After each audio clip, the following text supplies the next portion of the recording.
બચપણના ઉપક્રમે વલ્લભ વિદ્યાનગર ખાતે ગોજો શારદા મંદિરના હોલમાં જ્ઞાનોત્સવ યોજાઈ ગયો. દીપમ પટેલે સૌનું સ્વાગત કર્યું હતું. કાર્યક્રમના ભાગરૂપે વિદ્યાર્થીઓ દ્વારા સર્જનાત્મક કૃતિઓ રજૂ કરવામાં આવી હતી. બાળકોને કંઈક નવું મળે, વિકાસની દિશા પ્રાપ્ત થાય તે શુભ હેતુ હતો. મોટી સંખ્યામાં શાળાઓના બાળકો હાજર હતા. ડાયેટનના પ્રાચાર્ય ડોક્ટર હિતેશ દવે રિબિન કાપી કાર્યક્રમ ખુલ્લો મૂક્યો હતો.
મારું નામ વિમલ કમાણી છે. આજે આ બચપન એનજીઓ તરફથી જ્ઞાનોત્સવનો પ્રોગ્રામ કરવામાં આવેલ છે.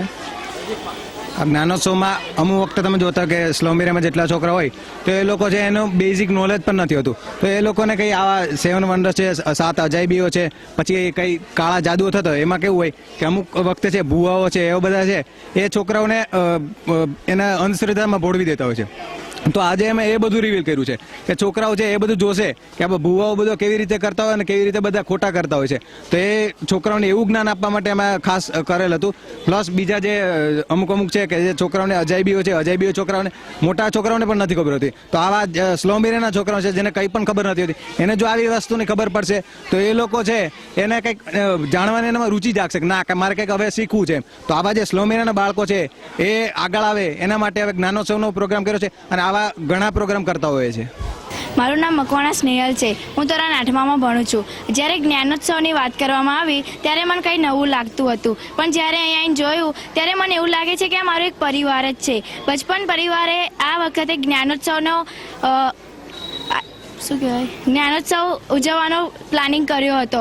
ત્યારે મને એવું કીધું કે તું તેમાં પાર્ટિસિપેટ થઈશ. ત્યારે મને કંઈ નવું લાગતું હતું, પણ જ્યારે એ લોકોને જોયા ત્યારે મને ગમ્યું કે આવું કંઈક કરવાનું તો કંઈ મજા આવે. તો જ્ઞાનોત્સવમાં જ્યારે હું આવી ત્યારે મને ખબર પડી કે વિજ્ઞાનનો એક પ્રતિભાવ છે આમાં. વિજ્ઞાન વિશે કંઈ શીખવા મળ્યું મને. અમે આવીને મેં પાર્ટિસિપેટ થઈ ત્યારે બધા મને પૂછે ત્યારે મને ખૂબ ગમતું. હું બધાને સમજાવું, એ લોકો મને જે ના આવડે એ લોકો મને સમજાવે. જ્યારે મેં બીજાનું જોયું ત્યારે મને કંઈ નવું લાગતું હતું. પણ જ્યારે આ જ્ઞાનોત્સવને વિશે મને આટલી બધી ખબર પડી, મેં કોઈ દિવસે આવું વિચાર્યું નહીં કે જ્ઞાનોત્સવમાં આવું કંઈ હશે.